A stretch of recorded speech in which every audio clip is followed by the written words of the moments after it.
Madam ഞാൻ വില്ലേജിൽ നിന്ന് ഒരു ഇൻസ്പെക്ഷൻ വന്നതാണ്. ഇവിടെ പെർമിഷൻ ഇല്ലാതെ ഒരു കല്ല് കെട്ടിയെന്ന് അറിഞ്ഞല്ലോ, ഒന്ന് കാണിച്ചത്. ഇല്ല മാഡം, വില്ലേജ് പറഞ്ഞതാ, പക്ഷെ ആരും വന്നില്ല. അത് പറഞ്ഞിട്ടൊന്നും ഒരു കാര്യമില്ല. എന്തായാലും ഇപ്പൊ വന്നല്ലോ, എനിക്കൊന്ന് കാണണോ അത്. മാഡം അപ്പുറത്താ.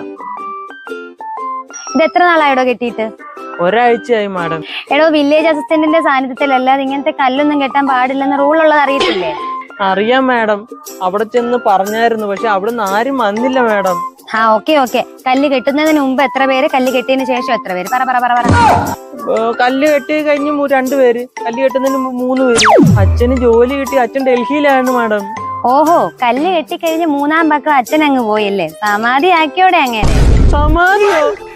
അച്ഛൻ ഡൽഹിയിലുണ്ട് മാഡം. ഞാൻ രാവിലെ 500 രൂപ ചോദിച്ചു വിളിച്ചതേ ഉള്ളു. അങ്ങനൊന്നും പറഞ്ഞാൽ പറ്റത്തില്ല. തെളിവാണ് മെയിൻ. അച്ഛൻ ജീവിച്ചിരിക്കുന്നുണ്ടെന്നുള്ള സർട്ടിഫിക്കറ്റ്, ട്രെയിൻ ആണ് പോയതെങ്കിൽ ട്രെയിൻ ടിക്കറ്റ്, ഫ്ലൈറ്റിനാണ് പോയതെങ്കിൽ ഫ്ലൈറ്റ് ടിക്കറ്റ്, പിന്നെ അവിടെ ജോലിക്ക് കയറിയതിന്റെ അപ്പോയിന്റ്മെന്റ് ലെറ്റർ, പിന്നെ അവിടെ നിൽക്കുന്ന ഒരു സെൽഫി, കൂടെയുള്ള ആരുടെയും കൂടെയുള്ള സെൽഫിയോ ലൈവ് വീഡിയോ എന്തായാലും നാളെ തന്നെ വില്ലേജ് ഓഫീസിൽ കൊണ്ട് ഹാജരാക്കി പറ്റും.